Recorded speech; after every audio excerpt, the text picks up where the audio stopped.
अच्छा, तो पहले जनरली बात कर लेते हैं।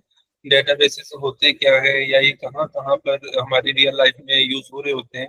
इवन हम भी उसको विटनेस करते हैं, लेकिन हमें पता नहीं चलता कि अच्छा ये चीज एक्चुअली में डेटाबेस कहलाती है।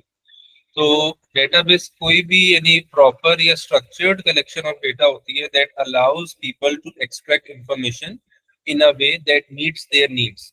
यानी कहने का मकसद ये है कि अगर हम एक ही जगह पर बहुत सारी इंफॉर्मेशन सिर्फ डंप करना जो है वो पर्पस नहीं है, बल्कि डंप या स्टोर या सेव या फीड करने के साथ साथ वो डेटा ऐसा हो, वो कलेक्शन ऑफ स्ट्रक्चर्ड डेटा ऐसा हो कि जिसमें से हम अपनी नीड और जरूरत के मुताबिक जिस जिस तरह से जिस जिस फॉर्म में डेटा निकालना चाहे वहां से हम डेटा एक्सट्रैक्ट भी निकाल सके, वहां से एक्सट्रैक्ट भी कर सके, वहां से फैच भी कर सके। तो वो कलेक्शन ऐसी स्ट्रक्चर्ड कलेक्शन जो है वो डेटाबेस कहलाएगी। यानी यूं समझने के फॉर एग्जांपल आपके स्कूल के सॉफ्टवेयर में अगर ना सिर्फ ये कि बल्कि बच्चों के नामों की इंफॉर्मेशन भी है, उनके पेरेंट्स की इंफॉर्मेशन भी है, ठीक है, उनके एड्रेसेस, उनके कॉन्टेक्ट नंबर्स, उनके स्कूल में जब से वो पढ़ रहे हैं जब से अब तक के रिजल्ट्स, उन्होंने कब फीस जमा करवाई कब नहीं जमा करवाई, और उनकी सारी इस तरह के रिकॉर्ड्स मौजूद हैं। अब किसी भी तरह से उनको सर्च किया जाए, स्कूल की मैनेजमेंट सर्च करे, टीचर सर्च करे, तो वो उनके लिए एक्सेसिबल हो और वो विद इन सेकेंड्स जो है वो रिजल्ट्स दे दे।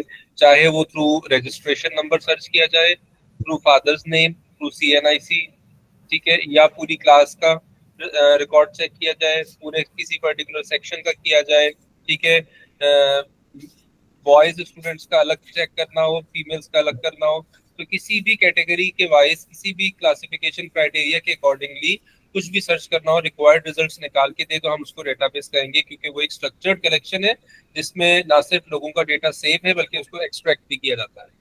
अब वो सर, जैसे बाकी सारे साइंसेस में होता है कि एक से वाले एक स्पेसिफिक डेफिनेशन दे देते हैं, तो इसमें डाटा बेसिस और इस तरह की चीज़ों की कोई स्पेसिफिक डेफिनेशन तो नहीं है। हाँ, मैं यानी कि आपको मैं अभी बुक की दिखाता हूँ। हाँ, यहाँ नहीं, तो इस क्योंकि पेज पे तो नहीं है। मैंने एक और बुक खोली हुई है, उसमें जो कीवर्ड्स है उसमें डेटाबेस की अलग वो लिखी है डेफिनेशन।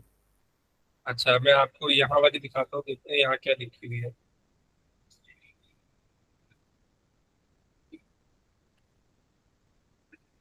एंड ऑफ चैप्टर में होती है, वो चेक किया आपने? जैसे यहाँ पे ये लिखी हुई है, अ परसिस्टेंट स्ट्रक्चर्ड कलेक्शन, इस वाले की बात कर रहा हूँ, of data that allows people to extract information in a way that meets their needs. Almost वही है जो शुरू चैप्टर में लिखी हुई थी। परसिस्टेंट यानी परमानेंट कह लो, यानी जिसमें से डेटा डिलीट ना हो जाए, गायब ना हो जाए, कहीं चला ना जाए। ऐसी स्ट्रक्चर्ड कलेक्शन ऑफ डेटा जिसमें जो अलाउ करे लोगों को कि उसमें से इंफॉर्मेशन जब चाहे वो अपनी अपनी नीड्स के अकॉर्डिंगली डेटा एक्सट्रैक्ट भी किया जा सके। ठीक है। अच्छा, आपके पास क्या लिखी हुई है, आप बताओ जहां से आप पढ़ रहे हो।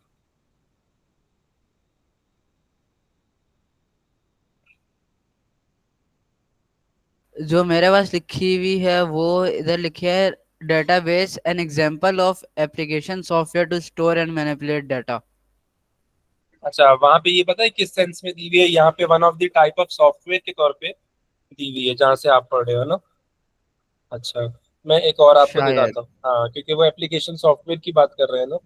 अच्छा, वहाँ पे एज अ सॉफ्टवेयर उसकी प्रॉपर्टी बताई हुई, क्योंकि ये डेटाबेसेस जितने भी हों वो काम तो एक्चुअली सॉफ्टवेयर के तौर पे करते हैं ना, वो इंस्टॉल होते हैं विद इन एनी कंप्यूटर और विद इन एनी लैपटॉप, एक सॉफ्टवेयर की फॉर्म में। अच्छा, मैं एक और नोट से आपको एक और डेफिनेशन भी दिखाता हूँ, स्क्रीन शेयर करके, ये वाली देखिएगा।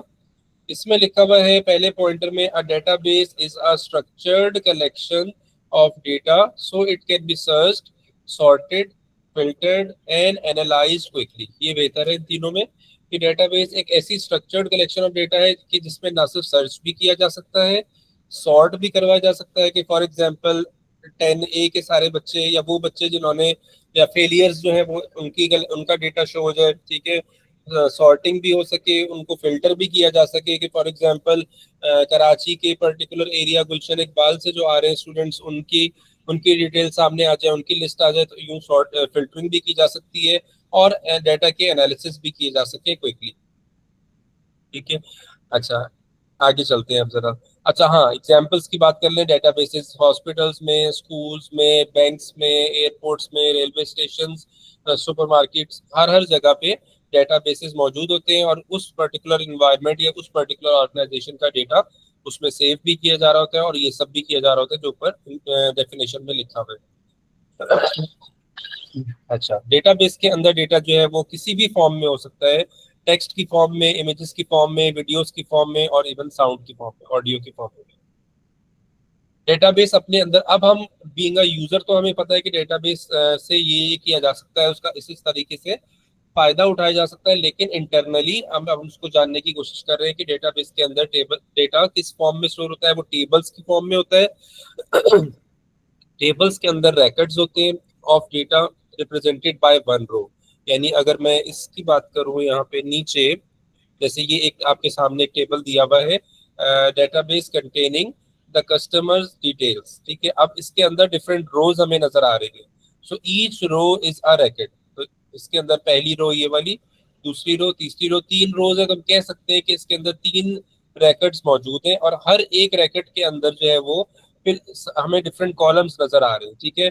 कस्टमर आईडी एक हमारे पास कॉलम है, फर्स्ट नेम एक कॉलम है, last name, date of birth, phone number. तो ये हमारे फील्ड्स कहलाएंगे। तो हमें आपको बहुत सारे पास पेपर में क्वेश्चंस मिलेंगे जिसमें वो एक टेबल देते हैं डेटाबेस का और उसमें ये सवाल जरूर पूछ लेते हैं एक एक नंबर का, 2 नंबर का यानी टोटल आ जाता है कि नंबर ऑफ फील्ड्स बता दें, नंबर ऑफ रैकेट्स बता दें और नंबर ऑफ फील्ड्स बता दें। तो नंबर ऑफ रैकेट्स बताने के लिए आप नंबर ऑफ रोज गिनेंगे और नंबर ऑफ फील्ड्स बताने के लिए आप नंबर ऑफ कॉलम्स को गिन लेंगे, सर ठीक है जी। जिस रो में ये customer ID, first name, last name, DOB और फोन नंबर ये सबसे ऊपर ब्लू में है, हाँ ये तो हाँ, रिकॉर्ड नहीं काउंट होता ना? नहीं नहीं, हाँ इसको नहीं गिनते, एक एक तरह की हेडिंग वाला है इसको। इसके अलावा जैसे इन्होंने इसमें 3 जो कहे वो इसको काउंट ना करते हुए कहे, इसके अलावा कहे 3, सही है। अच्छा, तो इसी तरह वो कह रहे हैं कि there are 5 fields in the customer table, 1 2 3 4 5 fields हैं। First row in a table contains the field names. अच्छा, उनको ये फर्स्ट रो इसको कहना नहीं चाहिए था, वो कह रहे हैं कि इसमें फील्ड के नाम नेम्स होते हैं। विच इज द हेडिंग, हाँ हेडिंग है for the data stored in that field. Each field in a table has a data type. ये इंपॉर्टेंट बात है कि हर फील्ड की जो है एक अलग डेटा टाइप होती है। फॉर एग्जांपल, कस्टमर आईडी के अंदर हमें सिर्फ नंबर्स और वो भी होल नंबर्स नजर आ रहे हैं, तो इसकी डेटा टाइप अलग होगी। फर्स्ट नेम के अंदर हमें नाम नजर आ रहे हैं जिसमें मल्टीपल कैरेक्टर्स हैं, उसकी डेटा टाइप एक अलग होगी। और फिर डेट ऑफ बर्थ में हमें सिर्फ नंबर्स नजर आ रहे हैं और फोन नंबर्स में भी सिर्फ नंबर्स और डिजिट्स है। तो हर एक कॉलम की, हर एक फील्ड की डेटा टाइप अलग होती है और हो सकती है, ठीक है। Each field in a table has a data type which defines what data can be entered into that field, ठीक है। ये तो हो गया। आगे मोस्ट प्रोबेबली डेटा टाइप की बात आएगी जी।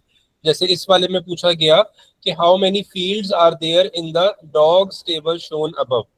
इसके अंदर कितनी फील्ड है? 5। 5 फील्ड है, ठीक है। 5 कॉलम है इसमें। आगे चले, how many records are there? 6। 6 records है इसमें, ठीक है। पास पेपर में भी आता है इस किस्म का सवाल। अच्छा जी, ये वेरिफिकेशन वैलिडेशन आ गए, इसका भी इतना काम नहीं है यहाँ पे। मैं इसको छोड़ के भी यहाँ से आगे चल रहा हूँ क्योंकि मेन चीजें जो है पहले वो कर लें इस चैप्टर की। जैसे प्राइमरी की क्या होती है और फिर एसक्यूएल के किस तरह से उसको कर रहे हैं। प्राइमरी की तो पता है मुझे। हाँ, डेटा टाइप्स आ गए अब डेटा टाइप्स बहुत सारी तकरीबन वो सिमिलर हैं जो हमारे पास सूडो कोड में हमने पढ़ी थी। कुछ के नाम थोड़े से अंदाज चेंज हो जाता है। जैसा कि वहां पर हम स्ट्रिंग जिसको कहा करते थे, जिसके अंदर मल्टीपल कैरेक्टर्स आ जाते हैं और जिसके अंदर जो है वो नंबर्स और अल्फाबेट्स दोनों भी आ सकते हैं, उसको यहाँ पे टेक्स्ट का नाम भी दिया जाता है और अल्फा न्यूमेरिक का, दोनों आप नाम ले सकते हैं। तो सिर्फ नाम चेंज हुआ, लेकिन ये नाम चेंज है हर जगह आपको मिलेगा। चाहे आप कोई भी किसी के भी नोट्स पढ़ें कि कोई भी टेक्स्ट बुक पढ़ें पीडीएफ, उसमें आपको यही नाम मिलेगा। तो इट मीन्स के जब आपने ये वाली टाइप डेटा टाइप यहाँ पे डेटाबेसेस में मेंशन करनी होगी और अगर कोई बच्चा स्ट्रिंग लिख कर आ जाएगा तो वो नंबर नहीं मिलेंगे, नंबर कटेंगे। तो आपने टेक्स्ट या अल्फा न्यूमेरिक ही लिखना है, ठीक है। स्ट्रिंग हरगिज नहीं लिखना क्योंकि इन कॉन्टेक्स्ट ऑफ डेटाबेसेस इनका नाम यही है। कैरेक्टर वहां पे भी था, यहाँ पर भी है, बुलियन उधर भी था, इधर भी है, और बाकी इंटीजर और रियल भी वहां पर भी है। रियल को समटाइम्स फ्लोट भी कह देते हैं, तो वो भी आप स्लैश करके लिख सकते हैं, real slash float, floating point. ठीक है। और डेट और टाइम इसमें एक होता है, पहले उसमें भी होता था, उसमें अब वक्त के साथ खत्म हो गया, लेकिन इसमें अभी भी हम मेंशन कर सकते हैं डेट और टाइम एक अलग डेटा टाइप के तौर पे। अच्छा जी, what data type should as be? Is in rackets, in fields को, इन कॉलम्स को देखते हुए एज जो है हमारे पास, एज फील्ड जो है उसकी इंटीजर। उसकी हो जाएगी इंटीजर। और उसकी उन्होंने किसकी पूछी? डॉग आईडी की। डॉग आई अल्फान्यूमेरिक। अल्फा न्यूमेरिक हो जाएगी ये, ठीक है। अच्छा जी, अब आगे चलते हैं प्राइमरी की। हाँ, हर टेबल में वो कह रहे हैं कि एक प्राइमरी की फील्ड होती है which act as a unique identifier. यानी आपने, और बहुत दफा हर पास पेपर के डेटाबेस के सवाल में ऑलमोस्ट ये सवाल तो जरूर आता है कि प्राइमरी की कौन सी होगी और क्यों होगी। सर, रीजन जी। इसमें पूछना था, ये जो नीचे टेबल दी हुई है कस्टमर आईडी और फोन नंबर इसमें है, हम्म। तो इसमें तो कस्टमर आईडी भी प्राइमरी की हो सकती है, फोन नंबर भी, क्योंकि हर एक का सेम फोन नंबर तो नहीं होता, और आईडी हाँ, भी। इसमें इसमें हो सकती है, लेकिन आपको पास पेपर के जो क्वेश्चंस मिलेंगे उसमें कभी, मैंने तो आज तक ऐसा नहीं देखा कि उसमें एक के अलावा दो पॉसिबल प्राइमरी कीज लग रही हो। इसमें बिल्कुल लग रही है, आप सही कह रहे हैं। लेकिन उधर ऐसा ही देते हैं टेबल जिसमें एक ही लग रही हो और वाकई एक ही प्राइमरी की हो, तो आपको बस वही बतानी होती है। इधर वाकई सही। आप सही कह रहे हैं कि लग तो दो रही है यहाँ पे। अच्छा जी, तो प्राइमरी की का तो आपको कॉन्सेप्ट है कि जो बिल्कुल यूनिक हो और जिसके अंदर कोई रेपिटेशन ना हो, जिसके अंदर कोई डुप्लीकेशन ना हो सके, सही है। अच्छा जी, आगे चले उसके बाद।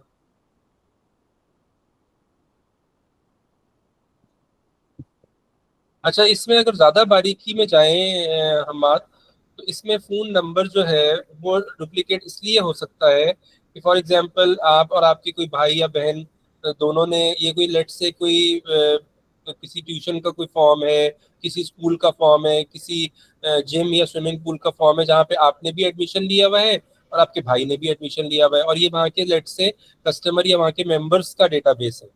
ठीक है।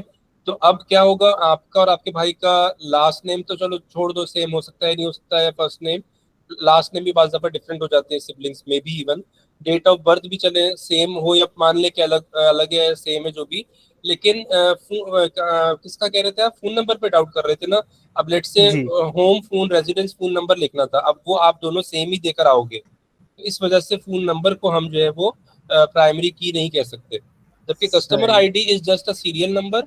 वो जब पहला हो गया तो दूसरे को दूसरा ही मिलेगा, तीसरे को तीसरा ही मिलेगा, चौथे को तीसरा नहीं मिल सकता, या चौथे को वन या टू नहीं मिल सकता, तो वो इस वजह से हम उसको यूनिक कह रहे हैं। अच्छा, इसमें कौन सी प्राइमरी की दे देना मुनासिब है? Dog ID. डॉग आईडी, क्योंकि वो रिपीट नहीं होगी। अच्छा, अब आ जाते हैं एसक्यूएल पे। सबसे इंटरेस्टिंग या सबसे इम्पोर्टेंट ये कह लो इसमें है, एसक्यूएल वो सर्च मेथड है, सर्च क्यूरी लैंग्वेज, जिसमें जिसको यूज करके किसी भी डेटाबेस के टेबल से कुछ सर्च करवाया जा सकता है। अब इसमें दो तरह के सवाल आते हैं। हम बात, इसमें दो चीजें हमें सीखनी होती है कि एक तो ये कि आपको वो कोई डेटाबेस का टेबल देंगे और उसमें से कहेंगे कि लेट से एक टेबल है, जैसे मैं ऊपर टेबल निकाल लेता हूँ जो ऊपर गुजरे हैं। हाँ, अब इसमें दो तरीके से एसक्यूएल आपसे एसक्यूएल का काम करवाएंगे। एक तो ये कि ये टेबल दिया हुआ है और कहेंगे कि इसकी क्यूरी स्टेटमेंट आप लिखें ऐसी कि जिसमें से लेब्राडोर, सॉरी बुलडॉग और गोल्डन रिट्रीवर वाले मेल डॉग्स, ये दो क्राइटेरिया बता दिए, ये सिर्फ निकल के आ जाए बाहर, और कितने हैं और कौन से। ठीक है, क्राइटेरिया बताकर कि हमें बुलडॉग की कैटेगरी वाले और मेल डॉग्स जो है वो आप एक्सट्रैक्ट करवा दें, चाहे वो एक हो, दो हो, या जितने भी हो। ठीक है। अच्छा, एक तो यानी अपनी रिक्वायरमेंट को फाइंड आउट या एक्सट्रैक्ट करवाने के लिए आपसे क्राइटेरिया लिखवाएंगे, और एक क्राइटेरिया बताकर, क्राइटेरिया या उसकी क्राइटेरिया की स्टेटमेंट, एसक्यूएल की स्टेटमेंट खुद लिख के दे दी, पूरी पूरी बना के दे दी, और कहा कि इससे एक्सट्रैक्ट क्या होकर आएगा वो रिजल्ट बता दें। ठीक है। बस इसमें दो तरह के ही सवाल आते हैं। अब हम देखते हैं कि इसकी क्यूरी स्टेटमेंट लिखते कैसे हैं, उसका क्या फॉर्मेट या स्टाइल है। ठीक है, ये उसको थोड़ा सा डिस्क्राइब कर रहे हैं कि records in a database can be searched and data can be manipulated using structured query language. SQL statements can be written to query the data in the database and extract useful information। ये बात हमने कर ली। हाँ, अब ये काम की बात यहाँ पर आ रही है कि SQL statements follow this structure। सबसे पहले सेलेक्ट का की कमांड यूज की जाती है, जो इसलिए होती है the fields you want to display. अब फील्ड्स क्या होती हैं, रोज होती हैं या कॉलम्स होते हैं? फील्ड्स हमारे कॉलम्स होते हैं, राइट। तो आपने सेलेक्ट के बाद लिखना होता है उन कॉलम्स का नाम जिसमें से आप सर्चिंग करवाना चाहते हो। फॉर एग्जांपल, आपने सर्चिंग अगर सिर्फ मूवी आईडी और सर्टिफिकेट्स में से करवानी है तो वहां पे आप मूवी आईडी एंड सर्टिफिकेट लिख रहे होगे। अच्छा, फ्रॉम क्या चीज होती है? फ्रॉम के बाद आप उस टेबल का नाम देते हो। टेबल का नाम, एक सवाल जब टेबल दिया जाता है सवाल में, तो वहां पे वो खुद उसका नाम भी बताते हैं और नाम को बोल्ड में लिखा हुआ होता है। आप किसी भी पास पेपर को उठा के देख लो, तो फ्रॉम के बाद आप उस टेबल का सिर्फ नाम लिख रहे होते हो कि आप ये जो सर्चिंग करवा रहे हो ये कौन से टेबल में से करवा रहे हो डेटाबेस के। और वेयर के बाद आता है सर्च क्राइटेरिया, वो किस तरह लिखना है उसकी आगे डिटेल आएगी। सेलेक्ट के बाद आना है आपकी फील्ड्स यानी कॉलम्स के नाम, कि किन किन कॉलम्स में जाके सर्चिंग करो या किन किन कॉलम्स के ऊपर फोकस करना है। फ्रॉम के बाद टेबल का नाम, और वेयर के बाद अगर कोई क्राइटेरिया है तो वो क्राइटेरिया आएगा। किस तरह से आएगा वो देखते हैं। जैसे एग्जांपल यहाँ पे दी, सेलेक्ट नेम एंड रेटिंग, यानी उन्होंने बताया कि दो कॉलम्स पे फोकस करो, दो फील्ड्स पे फोकस करो, नेम पर और रेटिंग में से कुछ करवाने जा रहे हैं हम। और फ्रॉम के बाद आता है टेबल का नाम, सो टेबल का नाम है मूवी, उन्होंने टेबल का नाम मूवी लिख दिया यहाँ पे फ्रॉम के बाद। वेयर, अब वेयर के बाद क्राइटेरिया क्या आ रहा है? Rating is greater then 8.4। तो अब आप मुझे बताएं कि इसमें से क्या क्या निकल कर आएगा based on this SQL query, के जहां पर नेम और रेटिंग वाले कॉलम को देखेंगे सिर्फ आप, बाकियों को देखना भी नहीं, और जिनकी रेटिंग 8.4 से ज्यादा वाली है। अच्छा, ज्यादा से लिखा, ग्रेटर देन और इक्वल नहीं लिखा, तो इसलिए हम 8.4 को नहीं ले सकते, है ना। तो हम सिर्फ 8.5 वाली ही लेंगे। तो बताइए क्या निकल के आएगा, कितने आएंगे और क्या क्या आएगा? सिर्फ शॉन ऑफ डेड और रेटिंग आएगी 8.7 और बिग 8.5। दो आएंगे ना, यानी दो जी आ जाएंगे निकल के, यस। तो एक शॉन ऑफ डेड और एक बिग, ठीक है, और उसकी वैल्यूज भी लिख दी। और नेम और रेटिंग वाले पे ही सिर्फ फोकस था, तो वही रिजल्ट्स में आउटपुट पे भी सिर्फ वो हो जाएगा। अच्छा जी, ये तो हो गया, समझ में आ गया। अच्छा, उसके बाद हाँ, ये तो पता ही आपको पहले से, कंपैरिजन ऑपरेटर्स, ठीक है, ग्रेटर देन, ये तो सब पता ही है, इसमें तो आई थिंक कोई डाउट नहीं है आपको। अच्छा, अब वो कह रहे हैं select name and rating from movie, again उसी टेबल को रेफर कर रहे हैं, where genre is equals to family and certificate is equals to U. अब अगेन वो बात याद रखनी है, हम बात के एंड जो है वो बोथ वाला सिनेरियो होता है, कि यानी वो सिर्फ रिजल्ट्स में हम ला के देंगे जिसमें ये दोनों चीजें यस हो रही होंगी, यॉनरा फैमिली भी होगा और सर्टिफिकेट यू भी होगा, ठीक है। वो सिर्फ हम आउटपुट करेंगे, यॉनरा फैमिली और सर्टिफिकेट यू। अब आप बताइए कौन कौन से आएंगे रिजल्ट्स? मोआना और रेटिंग भी करनी है ना आउटपुट। नहीं, मेरे ख्याल में उसमें लिखा हुआ है सिर्फ फैमिली एंड, हाँ, select naming name and rating. हाँ, नेम और रेटिंग करनी है, लेकिन क्राइटेरिया देखना है फैमिली और यू वाला। जी जी जी जी। तो आउटपुट होगा मोआना और 8.1। दैट्स इट, क्योंकि वो क्राइटेरिया जो है दोनों एक ही में पूरे हो रहे हैं, फैमिली और यू वाला सिर्फ मुआना में। अच्छा जी, उसके बाद आगे चलो। तो और का तो आपको पता है, ईदर वाला सिनेरियो होता है, वो बात हमने कर दी। अब वो कह रहे हैं डेटाबेस टेबल डॉग्स 2023, अब ये टेबल का नाम है, is use to keep a record of all the dogs registered at a veterinary practice. ठीक है, अब वो क्या पूछ रहे हैं, हाँ, इस तरह के सवाल भी, बिल्कुल इस तरह के सवाल भी आते हैं। तीसरी पॉसिबिलिटी वो ये, एक मैंने आपको पॉसिबिलिटी बताई थी कि एसक्यूएल स्टेटमेंट, क्यूरी स्टेटमेंट आपसे लिखवाना, अपनी रिक्वायरमेंट्स बता के कि हमें ये रिजल्ट्स चाहिए, इस तरह वाले रिजल्ट्स चाहिए, आप इसकी स्टेटमेंट, क्यूरी स्टेटमेंट लिख दो। क्यूरी स्टेटमेंट दूसरी पॉसिबिलिटी खुद लिख के दे दी और आपसे कहा रिजल्ट्स निकाल के दे दो। तीसरा ये कि स्टेटमेंट इनकम्प्लीट दे दी और उसमें मिसिंग वर्ड्स आपने लगाने, जैसा कि अभी दिया हुआ है, ऐसे भी बहुत दफा आए हैं पास पेपर में। Complete the structured query language SQL to return the name and breed of all female dogs, यानी रिटर्न वर्ड लिखा हुआ है और उसके साथ क्या लिखा हुआ है, नेम एंड ब्रीड। यानी इससे पता ये चलता है कि आउटपुट में कौन कौन सी फील्ड्स को सेलेक्ट करना है वो उन्होंने खुद कर दिया है बाय द वे, नेम और ब्रीड। और जी। जी अब बताइए, और क्राइटेरिया अ, बता दिया, ऑल इस- फीमेल डॉग्स, एक ही चीज है क्राइटेरिया। इसमें इसमें के पहले कॉलम में आएगा फ्रॉम, और दूसरे कॉलम जो वेयर के बाद है ब्लैक, उसमें आएगा gender is equals to F. बस ठीक है। यहाँ पर उन्होंने जो मेन था कीवर्ड वही खुद मिसिंग दे दिया था, टेबल का नाम खुद लिख दिया था, तो फ्रॉम आ जाना था, और वेयर के बाद gender is equals to F. ठीक है। अच्छा जी। हाँ, रिजल्ट्स को बाज दफा ऑर्डरिंग भी करवानी पड़ जाती है। So you can enter a fourth line to the statement using the order by command followed by ASC और DESC। if you enter ASC if you enter ASC, the results of the query will be sorted in ascending order। अगर आप ASC लिख दोगे तो जो results है वो ascending order में होकर आ जाएगा, और DESC से डिसेंडिंग ऑर्डर में। जैसा कि एग्जांपल देखें कि सेलेक्ट नेम, योनरा, सर्टिफिकेट, रेटिंग, यानी ये सब चीजें रिजल्ट में दिखाना चाह रहे हैं, आउटपुट में ये सब चीजें आए। इस वाले टेबल पे फोकस करना है, मूवी उस टेबल का नाम है, और नामों को ऑर्डर कर देना है असेंडिंग ऑर्डर में। ठीक है, यानी ऑर्डर बाय नेम ASC लिखा, यानी ये सारी चीजें तो आ रही होंगी, लेकिन पहले नाम असेंडिंग ऑर्डर में करके, और फिर उसके हिसाब से जो बाकी चीजें वो उनकी रिस्पेक्टिव आ रही होंगी। तो इस पे अगर आप देखें तो उन्होंने रिजल्ट्स दिखा दिए हैं।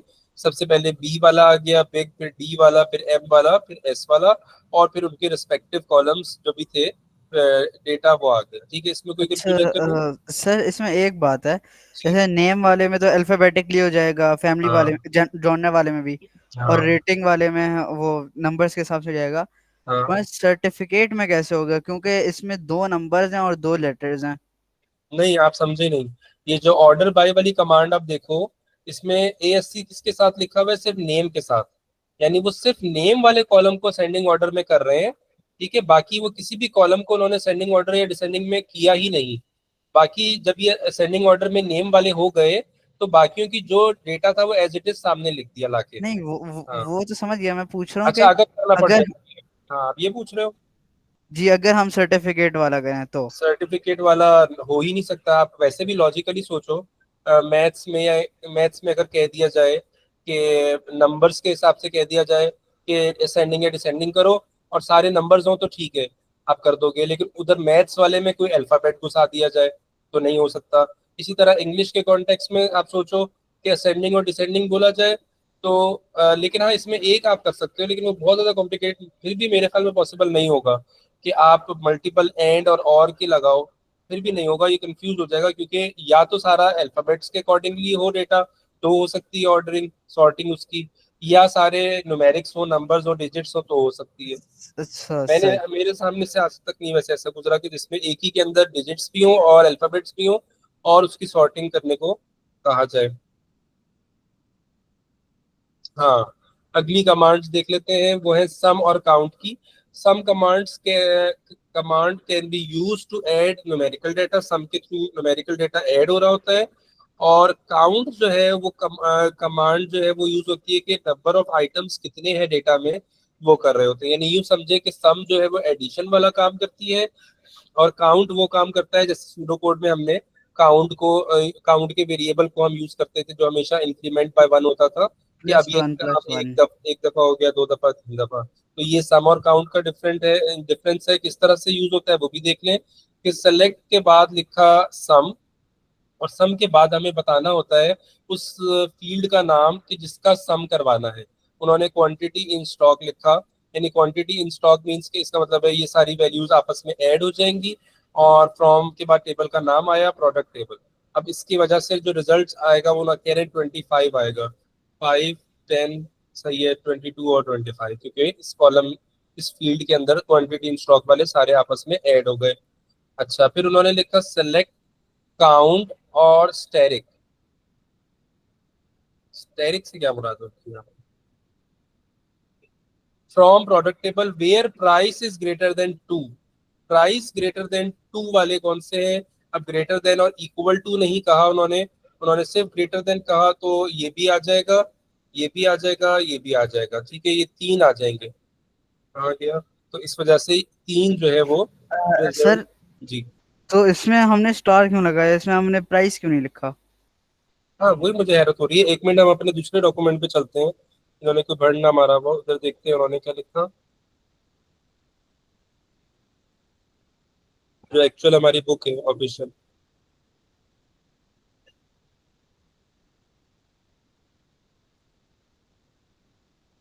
ये रहा काउंट। और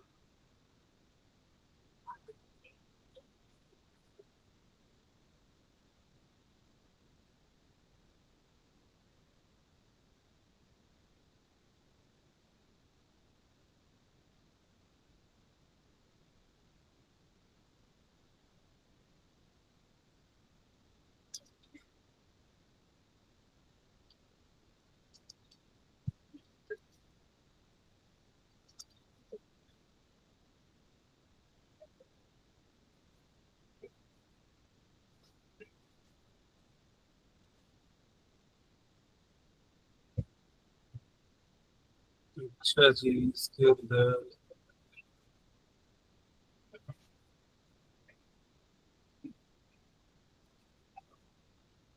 वापिस इस पे आते हैं, मुझे जो चीज समझ आ रही है, एक मिनट मैं जरा इसको कंफर्म भी कर लूं। स्टेरिक हम लिख रहे होते हैं, इसका मतलब होता है इसको हम as a wild card use करते हैं for all the entries inside that column. ठीक है, यानी अगर ये काउंट स्टेरिक हमें ये लिख रहे हैं यहाँ पर, तो इट मींस कौन से वाले कॉलम पे हम फोकस कर रहे थे, प्राइस क्राइटेरिया बताया था, प्राइस इज ग्रेटर देन 2 वाले जितने भी हैं वो निकल के आ जाए। एज अ वाइल्ड कार्ड हम इसको यूज करते हैं, जो मुझे इसकी डिस्क्रिप्शन मिली है स्टेरिक की। सही है। अच्छा सर, एक एक ये हो सकता है हम ऑर्डर बाय में हाँ, हम एक फील्ड की जगह दो फील्ड कर लें? ऑर्डर बाय में हाँ बिल्कुल हो सकता है, और ऐसे तो बहुत सारे सवाल हैं। अब मैं ये कह रहा हूँ कि बाकी सारा टाइम हम चलते हैं और इसी के पास पेपर क्वेश्चन सॉल्व करते हैं। बहुत सारी अच्छा खासा मटेरियल है हमारे पास, तो मैं वो खोल रहा हूँ, आप भी निकाल लो अपने सही। पास पास पेपर वाले डॉक्यूमेंट।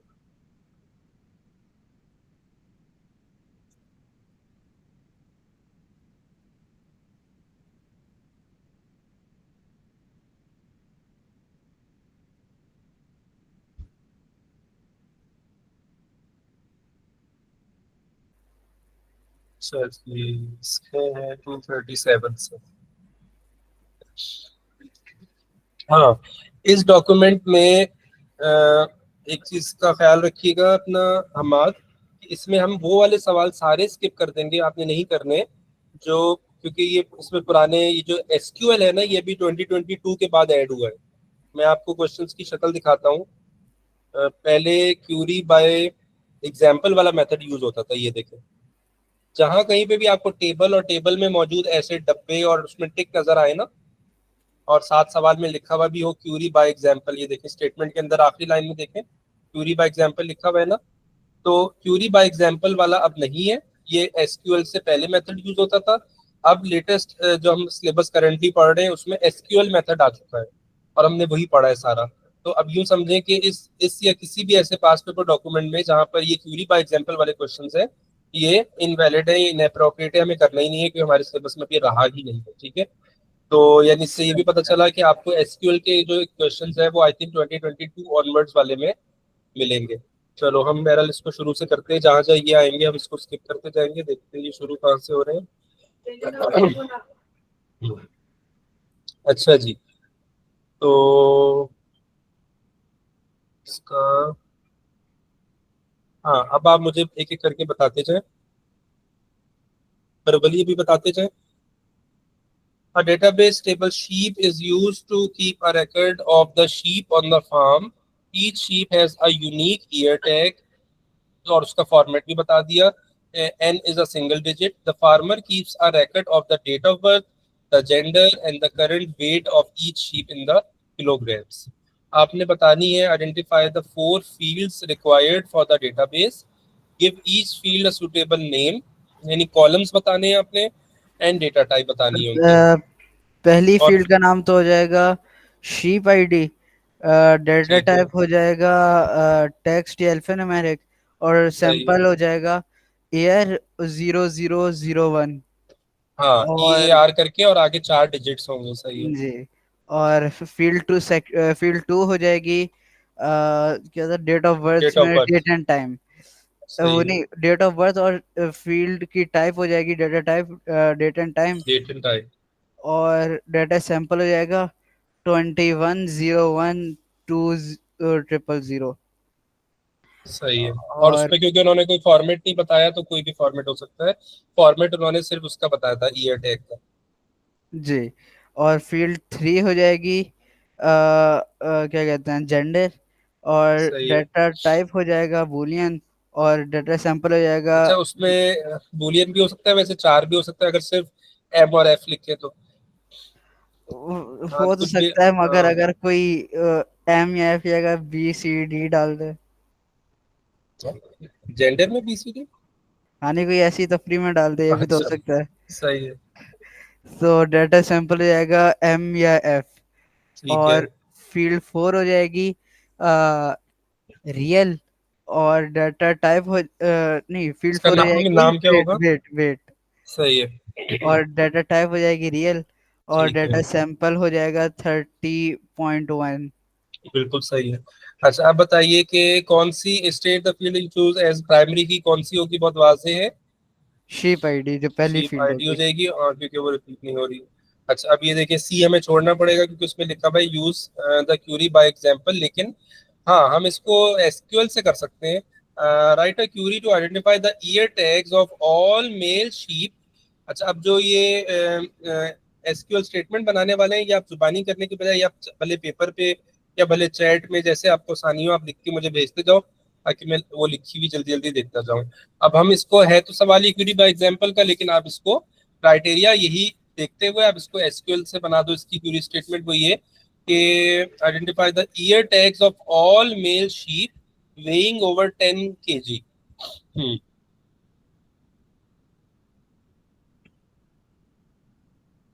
समझ आ गई? जी सर। सही।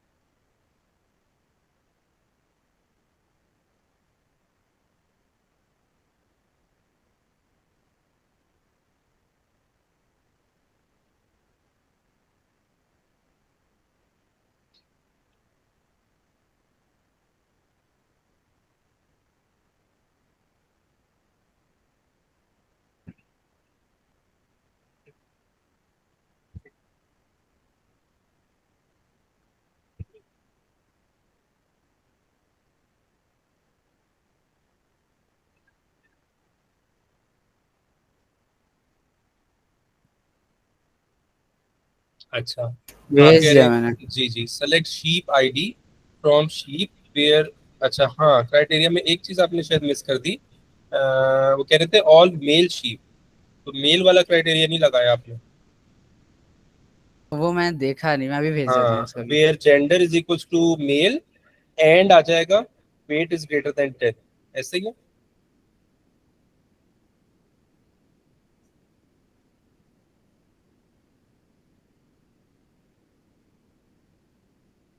सही है, where weight is greater than 10, बिल्कुल सही हो गया। आगे चलते हैं अब। इसमें वो ये छोड़ दें क्योंकि ये सेम टाइप का ही है, सेम मिलता जुलता ही सवाल है। अगले किसी टेबल वाले पे चलते हैं, इस पे आ जाते हैं। अब wildlife park has a database table जिसका नाम है livestock to classify and record its animal species, part of the database table is given below. अच्छा जी, पहला सवाल वो कह रहे हैं, suggest another appropriate field that could be added to this database by stating its name and data type, state its purpose and give an example of the data it could contain। हाँ जी, वो कह रहे हैं column अगर आपको add करना होता, और कौन सा अप्रोप्रिएट कॉलम, और उसका नाम और उसकी डेटा टाइप और उसका एग्जाम्पल डेटा भी आप देते। स्पीशीज तो आ चुकी है, क्लासिफिकेशन इन उनकी कैटेगरीज भी आ चुकी हैं, डाइट किस टाइप की लेते हैं वो भी आ चुका है, लेग्स किस टाइप का लेते हैं, उनकी कितनी कितनी है वो भी आ चुका है। और एक कॉलम हम क्या ऐड कर सकते हैं? नंबरिंग अगर कर लें हम, एनिमल एनिमल हाँ, लेकिन नंबर। नंबरिंग वाले के अलावा कोई और बताएं। आप उनका हेल्थ स्टेटस भी कर सकते हैं, फील्ड है कॉलम, एक हेल्थ स्टेटस, यानी एक्सेलेंट, गुड, एवरेज, इसके अंदर एग्जांपल्स आ सकती हैं। बिलो एवरेज एक ये भी हो सकता है। और एक उनकी ये एक ऐसा कॉलम हो सकता है, एक ऐसा फील्ड हो सकता है कि जो बता रहा हो कि किस डेट को वो यहाँ पर आए, अराइवल डेट, या उन्होंने जब ये प्राइमरी की के लिए। नहीं नहीं, प्राइमरी की रही नहीं। अभी अच्छा। सिर्फ उन्होंने एक कॉलम ऐड करने का पूछा है पहले तो, कि कौन सा कॉलम एक और अप्रोप्रिएट ऐड किया जा सकता है।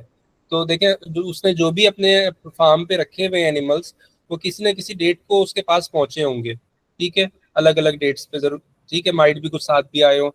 तो उसका डेट ऑफ अराइवल या date of joining that farm, कोई ऐसा कॉलम हो सकता है ना, जिसपे वो इस चीज का रिकॉर्ड रख रहा होगा कि कौन सा एनिमल मेरे पास किस तारीख को आया था। ये मेरे ख्याल में मुनासिब होगा। जी।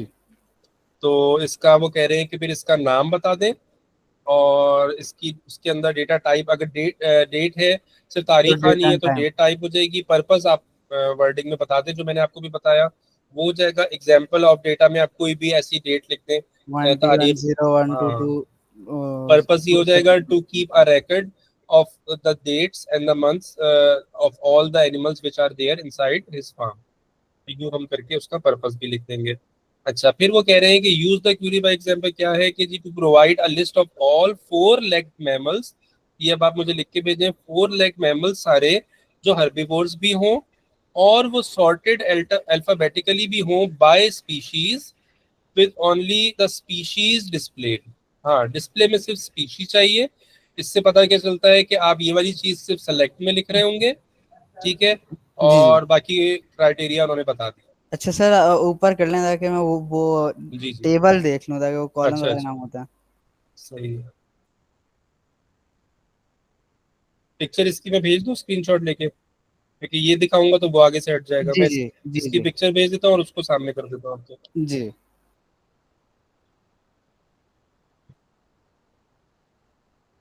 चले।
भेज दिया।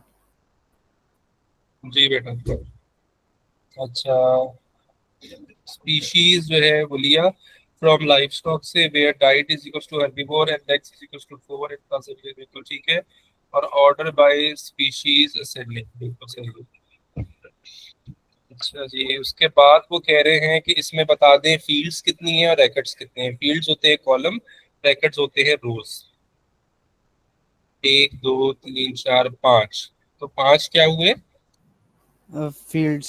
फील्ड्स, और रैकेट्स कितने हैं इसमें, एक, दो, तीन, चार, पाँच, छह, सात, आठ। 8। ठीक है। और वो कह रहे हैं कि give two validation checks that could be performed on the show number field. अच्छा, वैलिडेशन चेक मैंने आपको इसके लिए भी स्किप करवा दिए थे, क्योंकि वो उनके वही रूल्स हैं, वही प्रॉपर्टीज है जो हमने सूडो कोड में पढ़े थे। तो अब आप मुझे अभी बता सकते हो कि नंबर फील्ड जो है, शो नंबर फील्ड जो है, उस पर कौन से दो तरह के वैलिडेशन चेक लग सकते हैं, उनके नाम से बता। Presence check. हाँ, लेकिन कोशिश किया करो, चाहे सूडो कोड हो चाहे ये, प्रेजेंट चेक तो देखो हर सिचुएशन में लग ही सकता है, उसके अलावा बताने की पहले कोशिश किया करो। अगर ना भी तो एक तो फॉर्मेट चेक हो सकता है, बिल्कुल सही है।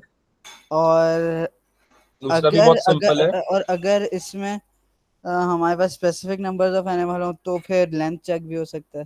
हाँ, और हमें तो ये देखना है कि हमारे सामने जो सैंपल डेटा उन्होंने दिया है उन सब में एक स्पेसिफिक लेंथ ही है सबकी फिक्स, कि वो एक जी दो तीन चार पाँच पाँच की है, तो जी। इसलिए यस हम बिल्कुल लेंथ चेक कह सकते हैं और लेंथ चेक ही कहेंगे। तो फॉर्मेट चेक और लेंथ चेक। अच्छा जी, अब आप ये वाला बताइए कि identify jazz performance that are not sold out, only display date and time.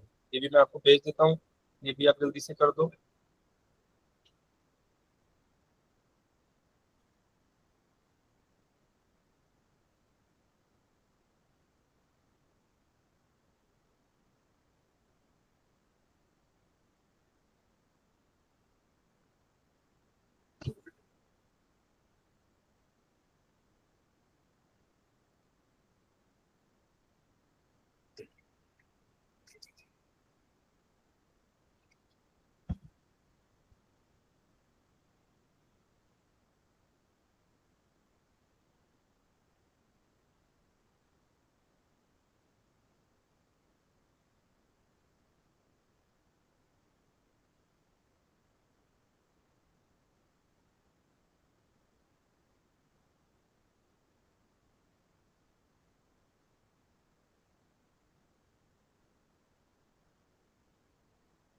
भेज दिया।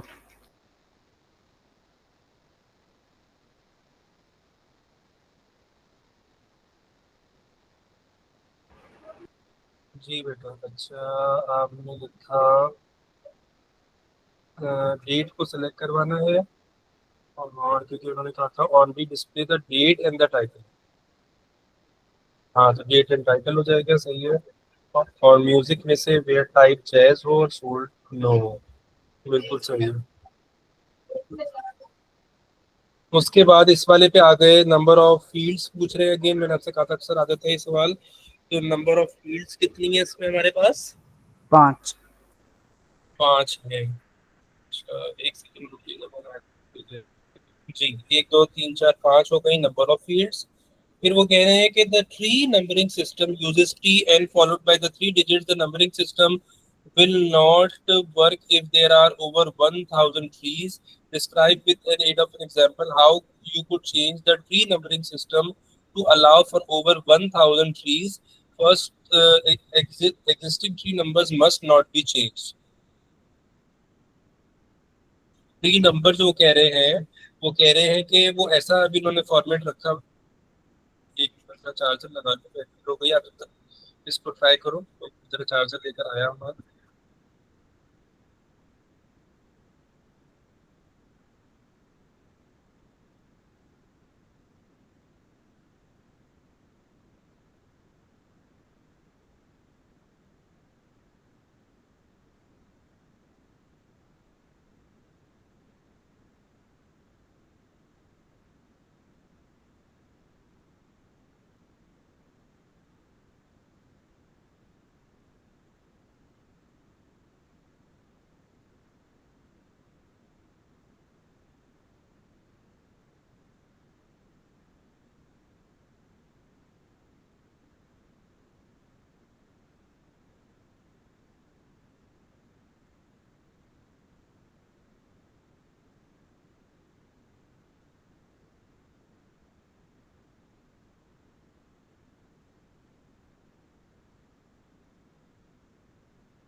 जी हम बात बताइएगा बेटा, क्या समझ आ रहा है इसमें?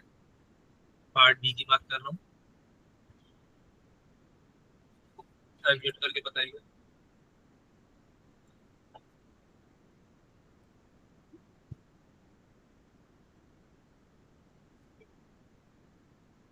हमारा आवाज आ रही है? सर जी जी, इसमें मेरा तो ख्याल है हम इसको फिर चेंज कर लें, इसका जो फॉर्मेट है इसको कोड अलग कर लें, ताकि ये टीएन के आगे 3 नंबर की जगह 4 या 5 हाँ, नंबर रख यानी सके। टी एन 1000 अगर कर दें, तो ताकि फिर वो चार चार प्लेसेस वाला भी, 4 डिजिट वाला भी आ जाए, यानी फिर 1000 और उससे आगे की भी इंक्लूड हो जाएगी।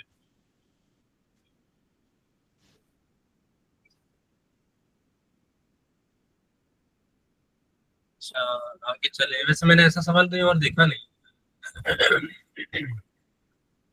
फिर वो कह रहे हैं कि write a query to identify at risk trees over 1000 years old, display only the type and the position on the map. मैं जरा आपको पिक्चर भेज दूं पहले।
जी बेटा, आपने लिखा select type and map position. मैं जरा सवाल देख के कहते हैं पोजीशन, ठीक है। और from trees where address is equal to Y criteria, बस उन्होंने शायद एक ही बताया था।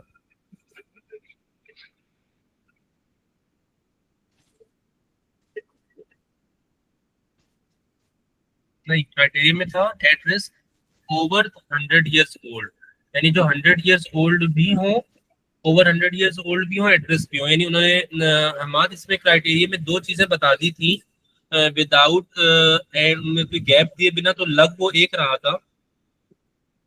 देखो, एट रिस्क और ओवर 100 years ओल्ड साथ ही लिख दिया उन्होंने, जिससे ये एक लग रहा है लेकिन एक्चुअल में दो है ये। समझ आई बात? आप एट रिस्क भी हो, यानी एट रिस्क भी यस हो, वाई हो, जी और ओवर 100 वाला भी आप इसमें लिखोगे। तो इसी को एडिट करके जरा भेजो आप। हाँ, वेयर एट रिस्क वाई भी हो और बिल्कुल सही है। ठीक है। तो अब आप सिर्फ ये करो कि कल तक आप होमवर्क ये कर लेना कि इसी डॉक्यूमेंट में से, ज्यादा नहीं तो बस 4-5 सवाल कर लेना।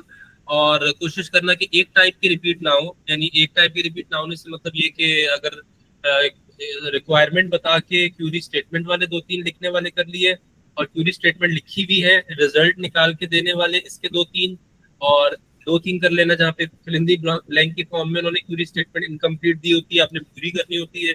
2-3 छोटे छोटे उसके कर लेना। 2-3 इस तरह की, जैसे अभी आपके सामने डेटा टाइप लिखनी होती है, वो कर लेना। तो ये आपका 1 घंटे के अंदर आप आराम से ये सारी चीजें कर सकते हो। तो ये आप बस कल तक के लिए करके रख लेना। सही है सर। फिर कल हम लॉजिक गेट अगर कल शुरू करते हैं, तो लॉजिक गेट में ये है कि हाँ थोड़ा सा टाइम लग सकता है, शायद 2 क्लास से लग जाए, क्योंकि उसमें टाइप ऑफ क्वेश्चन काफी सारे हैं। वो खैर डिपेंड करता है कि आप जैसे रिस्पॉन्ड कर रहे होगे, तो माइट भी शायद मुश्किल है फिर भी एक क्लास में निपटाना उसको, अगर आप बहुत अच्छा भी रिस्पॉन्ड कर रहे होते हैं, क्योंकि उसकी प्रैक्टिस में भी कोई टाइम लगता है। सही है। ठीक है, लेकिन कल हम इंशाल्लाह फिर लॉजिक गेट शुरू कर लेंगे। ठीक है, सही है। चलो ओके बेटा, टेक केयर। अल्लाह हाफिज।